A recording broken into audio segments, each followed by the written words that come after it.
Hello, everyone. Welcome to Rare Disease Week on Capitol Hill. This is the Young Adult Advocacy breakout of the Legislative Conference. I also want to quickly thank our sponsor for Rare Disease Week, Horizon. And if you look in this little promotional grid, it is me and my mom there with the pink hair. I just want to quickly point that out as well, since I think that's a fun fact. You'll also be able to see this is a meeting and not a webinar, so you will be able to be heard if you're not on mute. Please make sure to keep yourself on mute while we're actually talking. We'll open for some questions and discussion at the end, and then y'all are welcome to come off mute if you have a question aloud. I also want to quickly thank Sanofi, the sponsor of our legislative conference, which of course is what this is a part of. Today's breakout will focus on young adults and legislative advocacy. I'm Courtney Felley. I'm the Patient Engagement Fellow here at the Every Life Foundation for Rare Diseases. And one of my main responsibilities and also joys here is working on our Young Adult Advocates program. I have two of them with me, Christina Brundage and Laura Romano, who will be talking alongside me a little later in this session.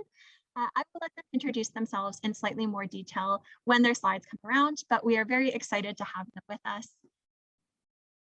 So I also want to quickly thank just our YAR sponsors who make this young adult advocacy possible. And then I want to give you a brief overview of what today will actually look like in this breakout.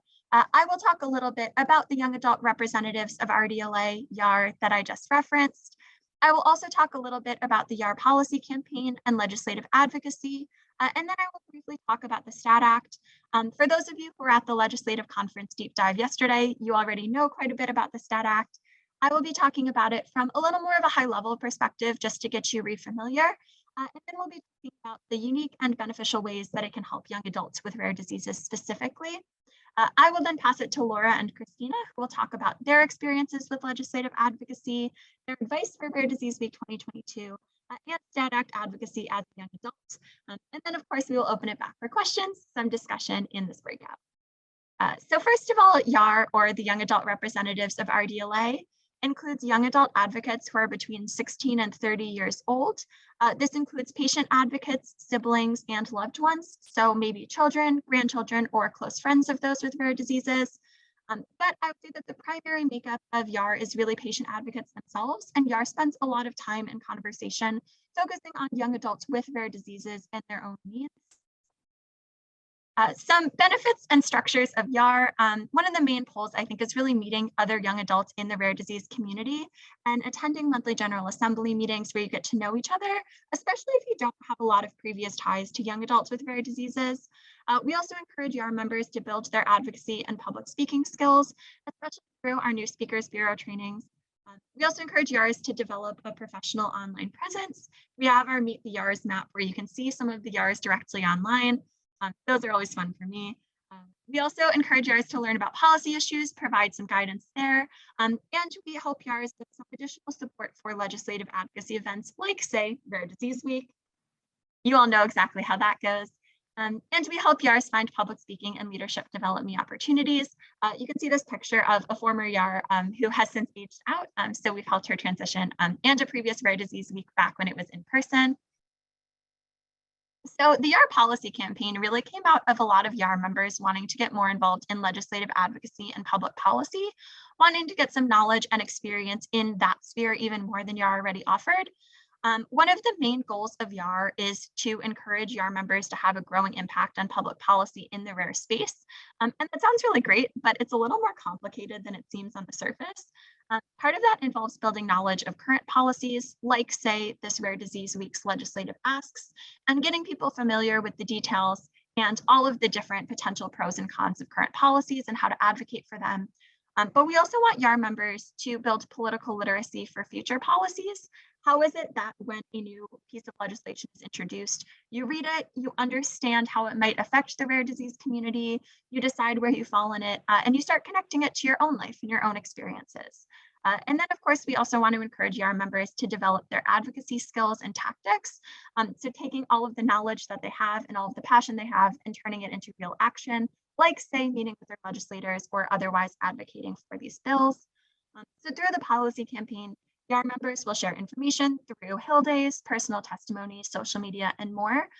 They'll create content like, say, social media graphics or templates for phone calls or emails to equip other advocates. And there will be YAR members who are in charge of the policy campaign's strategy, outreach, and events.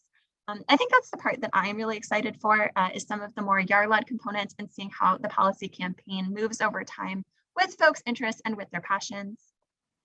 So we started originally with 4 policy options, all of which were chosen by multiple YARs as issues that were really important to them that affected the whole rare disease community. So not just one particular diagnostic group, but that young adults might have their own unique perspective on, or that might benefit young adults in a particular way, different than the overall rare disease community of all ages. And so from there, YARs voted on which policy they wanted to work on. This was an open community survey, and overwhelmingly, the YARs voted for the STAT Act or the Speeding Therapy Access Today Act, which all of you have probably heard referenced in this year's materials. The STAT Act was introduced in June of 2021, and it is currently in the House Committee on Energy and Commerce, and then on the Senate side in the Health, Education, Labor, and Pensions, or HELP Committee. If you were just in the last breakout, you met one of the HELP staffers, so this is right on your mind. And the STAT Act includes 4 main components. Like I said, I just want to give some high-level reminders about what this looks like, and Laura and Christina will talk a lot more about how this might actually benefit young adults and what legislative advocacy as a young adult around this topic can look like. So first of all, the STAT Act includes developing an FDA Center of Excellence, and this would be bringing together experts on rare disease in a more collaborative and focused way to work on more therapy development.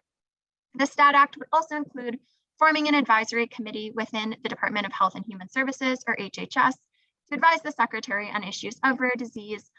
This would also include some patient representation, and we all know how important that is. It also includes some ultra-rare therapy development programs, since ultra-rare communities face their own barriers and difficulties having therapies developed and accessible. And then finally, it would include a program designated for therapy access. So post-approval, making sure that therapies that are developed are actually getting into the hands of patients who can use them, making sure these are covered by insurance plans in particular.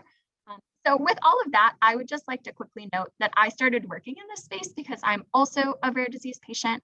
And I think one of the things that's really interesting here is just time. Like the STAT Act suggests, like we really need these therapies stat. And anyone who's ever met a young adult knows that it's such a weird time of your life. You're so much between childhood and your early teen years, and between full independence of adulthood, and trying to figure out what that looks like. And rare disease can really challenge that, and access to therapies, especially if you have progressive and potentially irreversible symptoms, can be really important. So with all of that, I am going to pass it off to Laura for the next slide to start telling some of their story. Hi everyone, my name's Laura. My pronouns are they, them, and I'm here to share a little bit of my story and why I am a supporter of the STAT Act. So as a child, I was really active. I spent a lot of my time dancing in sports. I was basically always being shuttled between practice to practice or rehearsal to rehearsal. But right around that time, when I was probably in like early elementary school, I started noticing that something wasn't quite right. I was frequently getting injured. I had constant pain, way more than any child could reasonably be experiencing and have that be considered normal.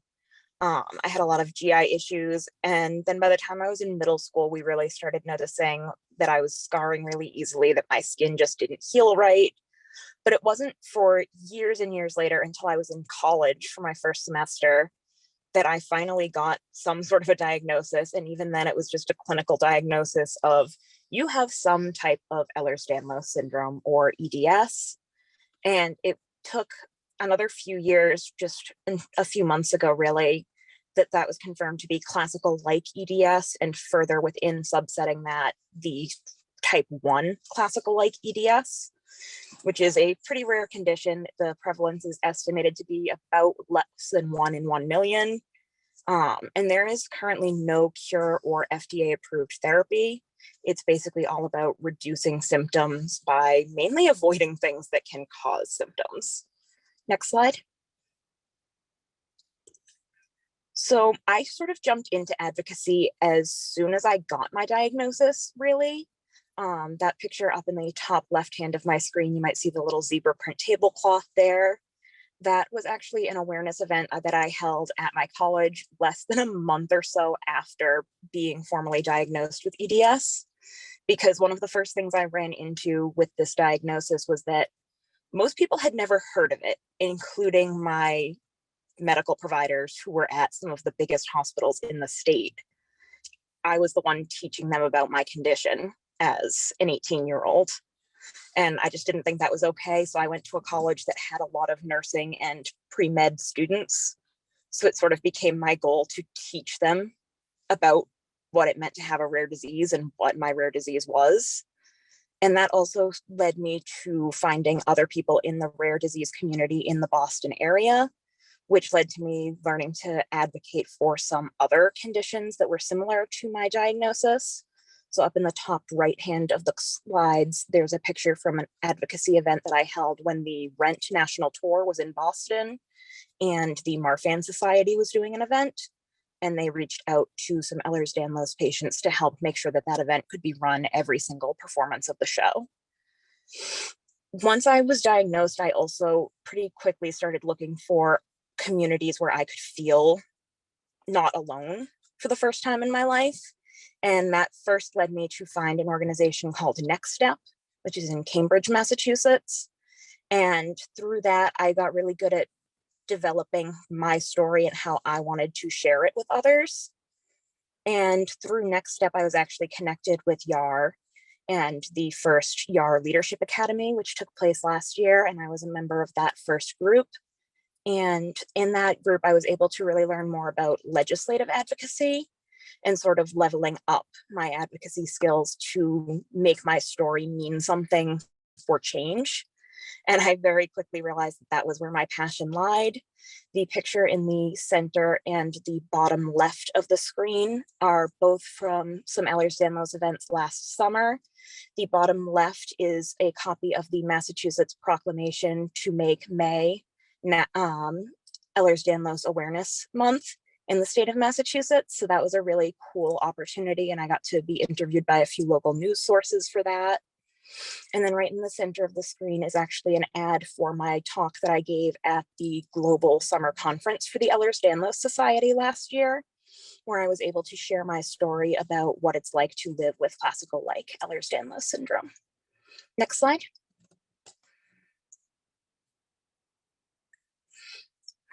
So once I learned about the STAT Act through the Every Life Foundation, I really realized that this was something that I cared a lot about because this would allow for, like Courtney was saying, accelerated development of therapies, easier patient access to therapies, and through some of these patient roles in advisory committees, the presence of rare voices in the therapy development process would increase, which is huge. Because something I feel very strongly about is that every rare disease patient deserves the opportunity to access a therapy for their condition. Nobody should feel like they have no options. And looking specifically at Ehlers-Danlos syndrome, potential therapeutics could reduce the risk of deadly cardiac events, which could save lives. It could improve wound healing, and there's possibilities of some treatments that are being developed now that could prevent and even reverse tissue damage, which would greatly improve quality of life. And specifically as a young adult, I think the STAT Act is something that I can really get behind because the earlier that you can treat these conditions in a lot of cases, the less severe the consequences can be. Whereas if you're not getting treatments until you're much later, your disease might have progressed so much more. And in a lot of cases, nothing can be done at that point. And also because people my age who aren't living with a medical condition like this don't have to think about the decisions that they're making with their insurance plans and the access to the therapies that are keeping them alive or giving them a better quality of life. Whereas that's something that I think about constantly as I'm choosing where I want to work, where I'm choosing which insurance company to go with, while I'm even choosing the pay rate at different jobs. I've turned down jobs because the pay wasn't enough to be able to afford medications or treatments. And also, we're at an age where most people our age are just beginning their lives. They're just getting out into the world. Whereas for some people, some of my closest friends who have rare diseases that have no cure, that are fatal, who are now facing the idea that they might be approaching the end of their life. I've lost friends who there was a treatment available for their condition, but they weren't able to access it because of the insurance they had. So for me, the STAT Act is really important for young adults to get behind because we have so much to look at forward to in our lives. And this would give us the chance to have that with lower symptoms. I'm going to pass it over to Christina now to share some of her story.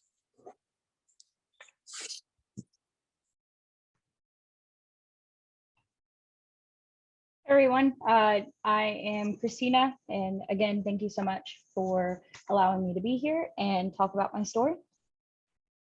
So growing up, I was, for all intents and purposes, a normal kid. I loved reading, riding my bike, hanging out with my friends, normal kid stuff. My dad always joked that I was a nap queen because I could take a nap anywhere, be it a restaurant like this second to the left photo of me sleeping in the Cheesecake Factory, or on the ground outside of an airport. I was asleep. And I thought this was normal. I thought everybody was as tired as I was. And it wasn't until 2018, when I was 24, that I went to a new dentist. And that new dentist started asking me about my health and specifically about my sleep and how I felt waking up. And I told him every morning I woke up and I felt like I hadn't slept at all the day before. I was just always tired. And he told me that looking into my mouth, looking at my tonsils, they were enlarged and potentially I had sleep apnea. So he thought I should go to an ear, nose, throat doctor and have my tonsils removed. I went to the ear, nose, throat doctor and they told me that I could get my tonsils removed or I could go to a sleep specialist to just confirm the diagnosis. Because tonsillectomies are so intrusive as an adult, I decided to go sleep specialist instead. And at that appointment, I explained to the sleep specialist what the dentist said and what the ear, nose, throat doctor said. And he told me that he definitely wanted to do a polysomnogram, which is a nighttime sleep study. And that is what is in this second to the, well, kind of middle picture. That is the full workup for the nighttime study to test for sleep apnea. And then he also wanted to do a daytime nap study called a multiple sleep latency test, which is the far right picture, to test for narcolepsy. I remember after the appointment calling my mom and laughing because he suggested me having narcolepsy. I wasn't even convinced I had sleep apnea, and having any other sort of sleep disorder was completely out of my mind. The only thing I knew about narcolepsy was TV shows, and it was used as comedic relief. The day of the sleep study came, and as the sleep technician was setting me up, she told me that if I had sleep apnea, they would wake me up in the middle of the night and they would put a CPAP machine on me. I woke up the next morning without a CPAP, so I figured I didn't have sleep apnea. And then the multiple sleep latency test started. And I was very frustrated because every nap that happened, I didn't sleep. In between the naps, my eyes were trying to close constantly, but during those studies, I didn't sleep at all. I was supposed to have 5 of them, but after 4, they sent me home. And I thought that I just failed out and they were tired of me wasting their time. When my follow-up appointment came, I went to the doctor and he told me that in fact, I slept on every single nap. And my average sleep latency, which is the average time it took me to fall asleep, was 4.5 minutes. The average time it takes somebody with a normal sleep to fall asleep is 15 minutes. Then he told me the sentence that would completely change my life, which was I had idiopathic hypersomnia. I left the office feeling confused and ashamed. I felt like there was something wrong with me. I didn't fully understand what was wrong with me. So I went home and I started studying. I started researching what hypersomnia even was. And I found out that it's a chronic neurological condition that has the insatiable need to sleep, no matter how restful your sleep was. Basically, every day I wake up, I feel like I've pulled 3 all-nighters And even though I slept like a baby the night before. At the time, idiopathic hypersomnia did not have an FDA approved treatment.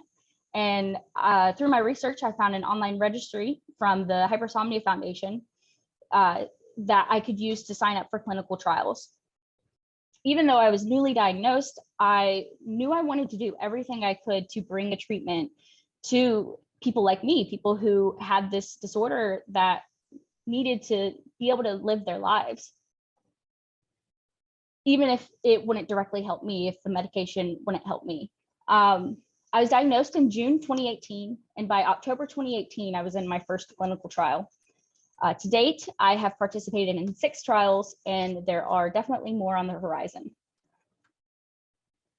Even though I was participating in clinical trials, I still didn't tell anybody about my diagnosis for 2 years. I, again, was very ashamed, and I was afraid of what people would say. I didn't know if they would call me lazy or if they wouldn't believe me.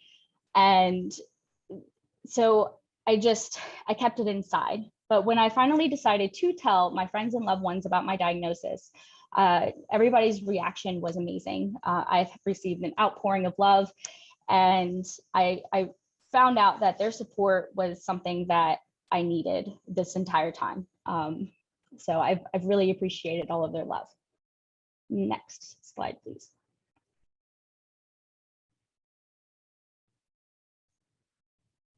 In 2020, I saw a fundraiser for another disorder, and I commented on the hypersomnia Facebook group to see if anybody did a fundraiser for hypersomnia. That's when a board member from the Hypersomnia Foundation got into contact with me and told me that she was in fact coming up with a bike fundraiser and would love my help for it. I decided after thinking about it that that was definitely something I wanted to do. And so I signed on, I signed up. While we were planning the bike ride, she asked me to participate in a virtual event that the Hypersomnia Foundation was putting on to talk about my experience with clinical trials. It was my first speaking engagement, and it was the first time I had ever shared my story publicly, but I really enjoyed it and hopefully changed people's minds about clinical trials. During the event, the Hypersomnia Foundation spoke about needing another member for their Patient Advisory and Advocacy Council, and I immediately applied. In 2021, I was accepted as a member, and then as of January 2022, I am the new coordinator for the council. Unfortunately, the bike ride that we were planning was canceled for 2020, but we started planning for 2021. And on this far right picture, that is me during my inside bike ride for the Sleep Wake Cyclers, our inaugural ride in June of 2021. That same board member from the Hypersomnia Foundation sent me the YAR webpage and told me that she thought I would be interested in joining. I looked into it and sent in my application to Lindsay. The first event I participated in was the 2020 Rare Voice Awards. And then I did a young adult meetup. I really enjoyed and liked what YAR and RDLA stood for, and I wanted to do more. So in 2021, I participated in Rare Across America, Rare Disease Week, and I graduated from the first YAR Leadership Academy. This year, I am a team coordinator for Rare Disease Week, and I'm really, really excited to see what else 2022 is going to bring. In 2021, I applied to Project Sleep's Rare Voices in Narcolepsy program. Project Sleep is a nonprofit aimed to reduce the stigma of narcolepsy and other sleep disorders. They train their speakers to help accomplish destigmatizing. And I was accepted, and I was able to share my story, this middle picture, earlier this month on a Facebook Live. And during that story, a patient advisory advocacy director saw my story and asked me to speak on World Sleep Day in March to her employees. So I'm really excited to have that opportunity to be able to continuously share not only my story, but what hypersomnia is. And I also throw YAR in there every single time. So in 2021, I also founded the South Carolina Hypersomnia Support Group. I realized that I wanted more support for people who lived in the same area as me. So once a month we meet, and it's a open space for people, a safe space for people to be able to share not only their struggles, but also their achievements. Next, please.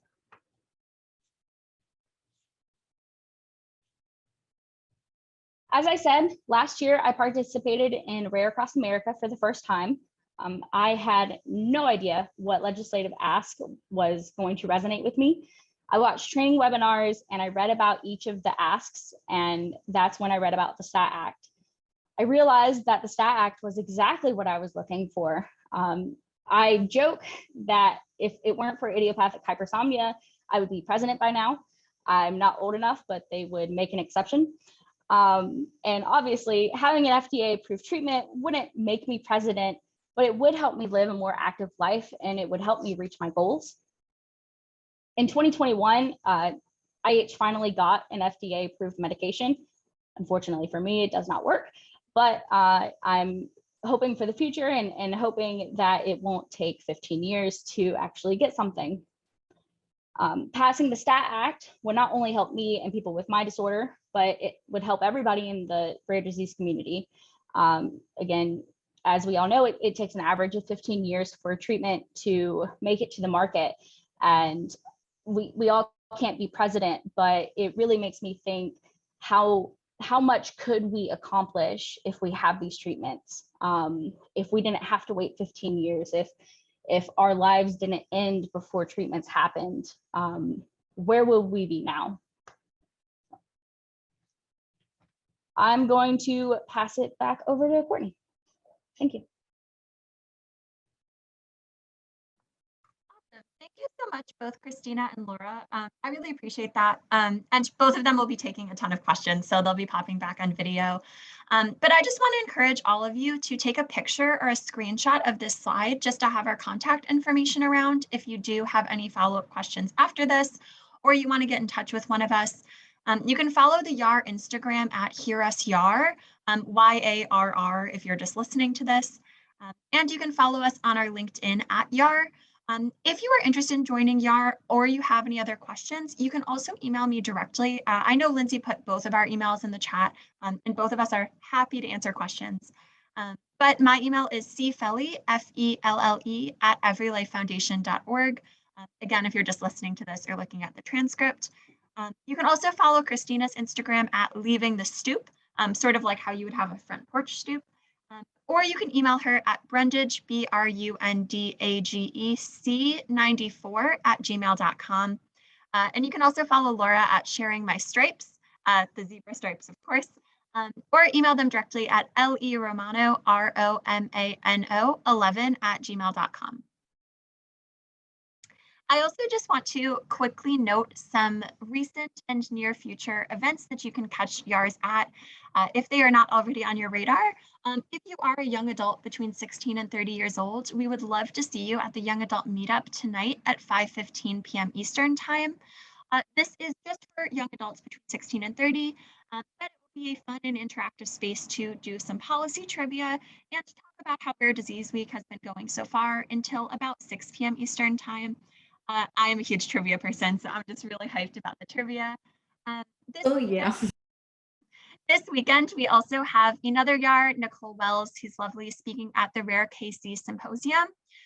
She will be speaking specifically at 1 p.m. Eastern on Saturday, the 26th. And this is an event that's free to register for if you would like to do so and catch her at that fireside chat. YAR has also partnered up with another organization that works with young adults with rare diseases and chronic illnesses called Next Step to host a workshop series called A Campference. This will be all on Legislative Advocacy 101. And if you are looking to get more involved, you're a young adult with a rare disease, but you don't necessarily know where to start, this is a really good workshop series for you in particular. And then if you are part of a patient organization or another group that hosts events or conferences, get in touch with either Lindsay or I, and we would be happy to help set up a young adult speaker at one of your future events and find a YAR who's a good fit for like whatever you're looking for a speaker on. And then finally, if you are an organization that focuses on young adults with rare diseases or that has a program designated for young adults with rare diseases, whether that is cross rare disease or within a certain group, please feel free to get in touch with us. Lindsay, who I've been referencing, has recently been leading the charge on a new young adult coalition. And this is meant to bring all of these organizations together and strategize together. The next call will be on March 11th. So if you want more information on that, please email us directly about joining and we can get you all of the right information. I will share the scavenger week code at the scavenger hunt code at the end of the Q&A. So keep in mind that that will be coming. And I will also share some other updates about the rest of the legislative conference today and Rare Disease Week. But for now, I want to open back up the floor to questions and discussion. I will be reading ones from the chat, and also feel free to unmute since this is a somewhat smaller meeting, and ask questions directly. I will also ask Laura and Christina to pop back on camera so they can answer all of the questions you have. But thank you so much for listening.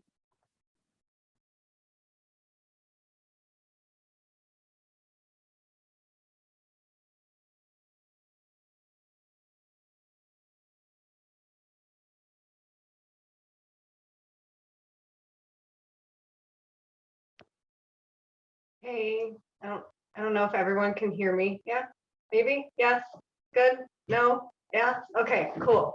I just want to hop on real quick, and since, I mean, unless I'm cutting somebody off for a question, then, okay.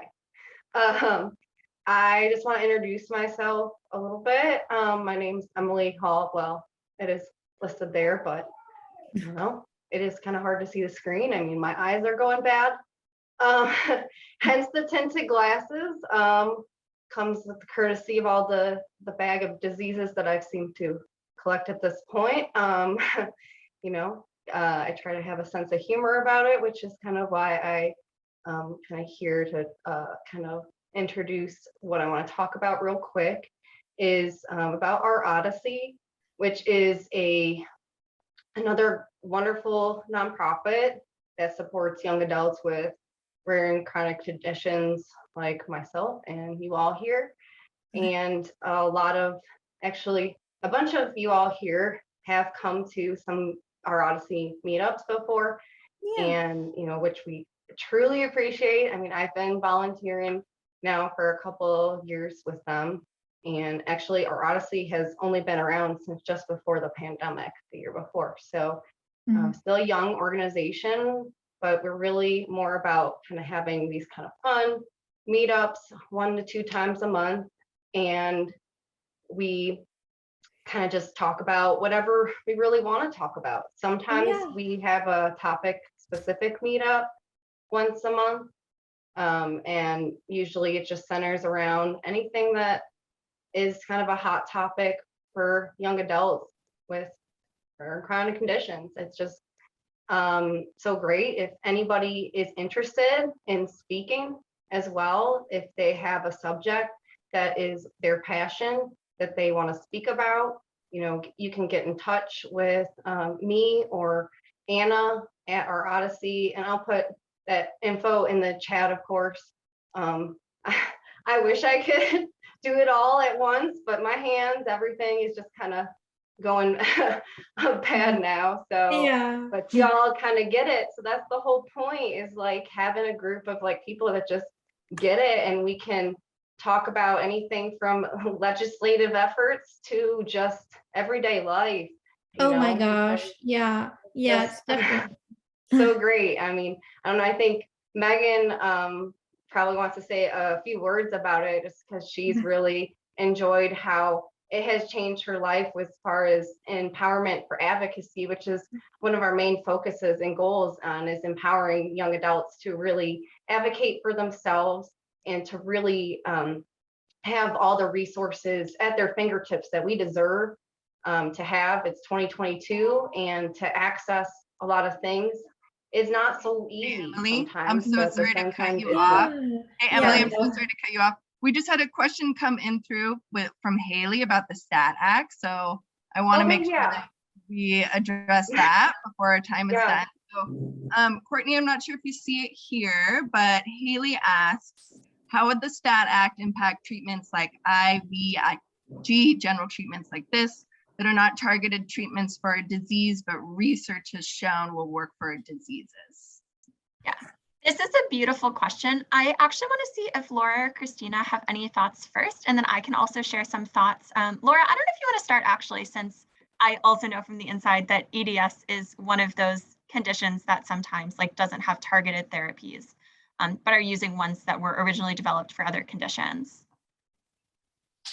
So I don't have a definitive yes or no answer on this, specifically looking at something like that, but I would imagine that is something specifically having this increased patient advocacy role in approval processes, that it might make it easier for these types of treatments to be approved treatments for other conditions. Thank you. I really appreciate your help on that. I know it's a complicated topic, so thank you guys for looking into it. Yeah, and Christina, I don't know if you have thoughts on this as well. I just want to check before I potentially add anything. I think Laura said it very well. Yeah, because I'm not 100% sure. Yeah, I would agree. And I think this is also something that shapes up over time. And I would note that this is part of what something like an advisory committee, especially one with good patient representation, allows you to talk about. Is a lot of us are used to like witnessing this problem in our own lives and thinking about solutions. And to need to actually bring it to the attention of experts and find a way forward that works. So having dedicated pathways to do that is helpful, even if it does not necessarily fix the problem overnight. Awesome. Thank you. Yeah. We have another question more just on YAR, so I'm just going to read it out loud, Lindsay, and quickly answer. Hi, Ellen, who said, my daughter will be turning 16 in April. Does she need to wait until she turns 16 to complete the YAR application? If anyone has like individualized questions like these, feel free to email Lindsay or I, but generally we just ask that you be 16 to have like an age range. If there are these exceptions like this, especially if you're so close to turning 16, we are very used to just encouraging you to apply anyway, so we can get you set up in YAR. And just want to make sure that you like are ready to go and have everything you need. So feel free to send your daughter to the YAR membership page and we can talk more with her, or like if she has more questions one-on-one to email us. But especially if these weird ad hoc questions come up based on folks' own situations, whether it is something about like specific age or anything else, you can always email Lindsay or I and just like talk it through with us. We are very approachable human beings. Mhm. I have a question. So my name is Chelsea Bogart, and I am new to the advocacy, just stepping out and onto my journey. And I had a question for Laura and Christina. I was wondering what your biggest fear was starting your journey with advocacy.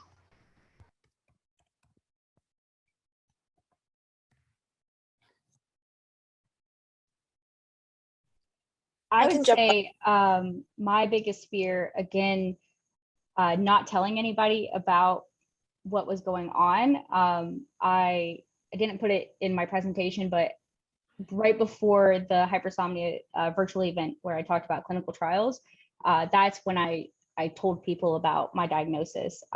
So stepping out into the advocacy world meant that I had to start sharing that part of myself that I kept hidden to everybody, because I knew it was going to be public information.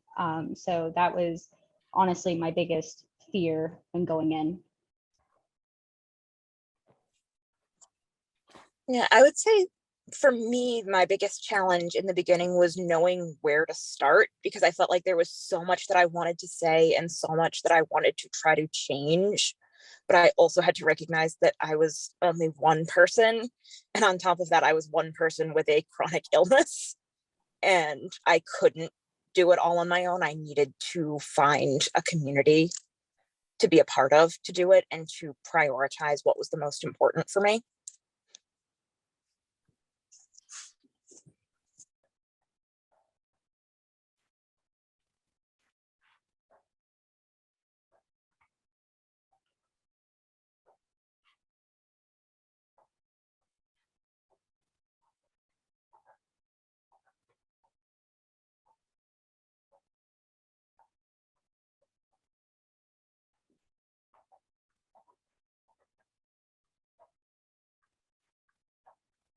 I guess, is it cool? I just jump back in then? If no one has any more questions? I don't know. Yeah, cool. I know that this is, more of like about legislative today and everything, which is amazing. Like everybody, I just have to thank you all seriously for being here. Like, I know, like even just showing up, and it's not easy with all, all the health issues and everything. I have EDS. I also have Lyme disease and a bunch of conditions that come with both of the conditions. Lack of better words, the brain fog is definitely bad and real.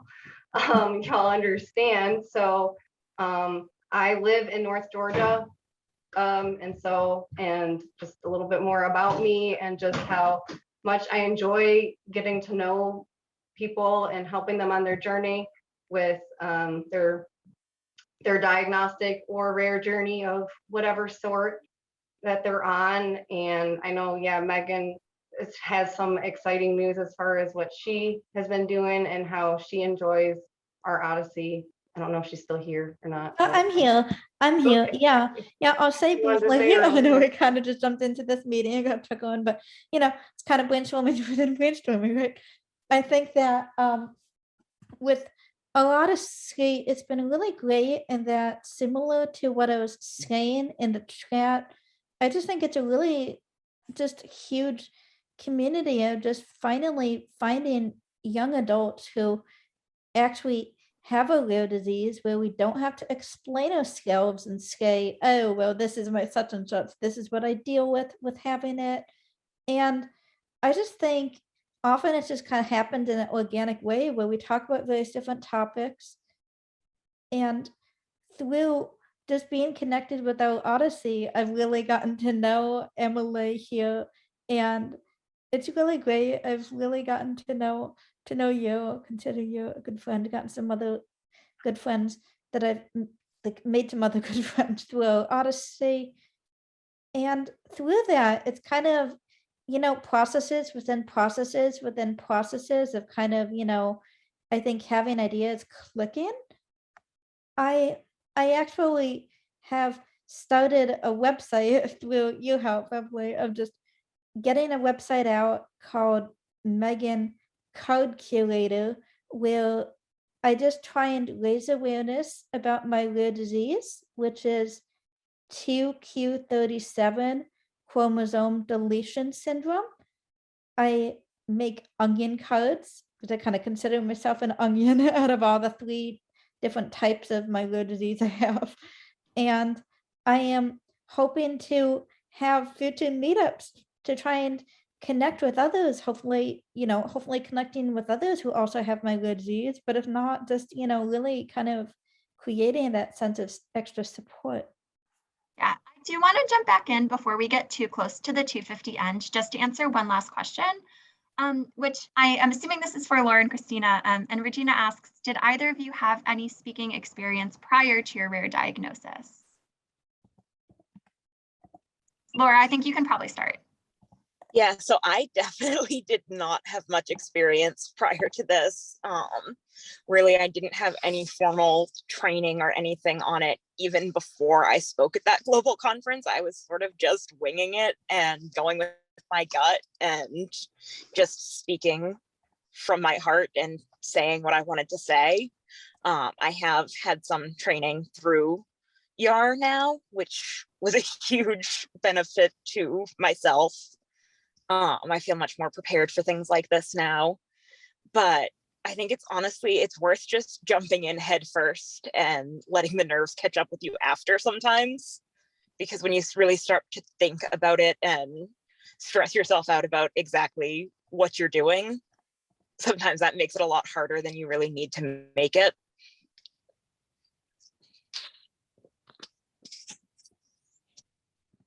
Yeah, I will also note before Christina jumps in that we do have our Speakers Bureau training program, which lets folks sort of get up to speed. That's what Laura's referencing when they're talking about some of that training we offer, because it specifically helps regardless of whether you have past speaking experience or not, getting you some practice and giving you some tactics and tips and doing some of that preparation work.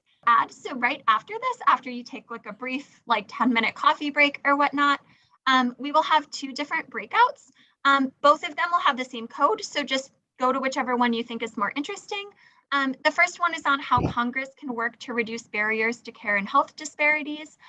This will feature speakers from the Black Women's Health Imperative, the Office of Representative Rush from Illinois, the Office of Senator Scott from South Carolina, and someone from the Asian and Pacific Islander American Health Forum. The other option is how data can power rare disease advocacy, and this will feature someone from the Every Life Foundation, someone from NCATS again, someone from the University of Colorado, and Schutz. I'm really hoping I'm saying that one correctly for the regional campus. Someone from Faegre Drinker and someone from IPPF, which is a patient organization focused on a specific rare disease. Again, if you just need help navigating, go to the schedule of events on your Rare Disease Week platform, and you will be able to choose one of these 2 breakout rooms and join the session directly from the platform. That is at 3 p.m. Eastern time, so you have a little bit of a break. But thank you so much for coming to this session. Thank you all for listening to folks' stories, having good questions, and participating. And hopefully we see you at the rest of the Rare Disease Week events throughout this Rare Disease Week 2022.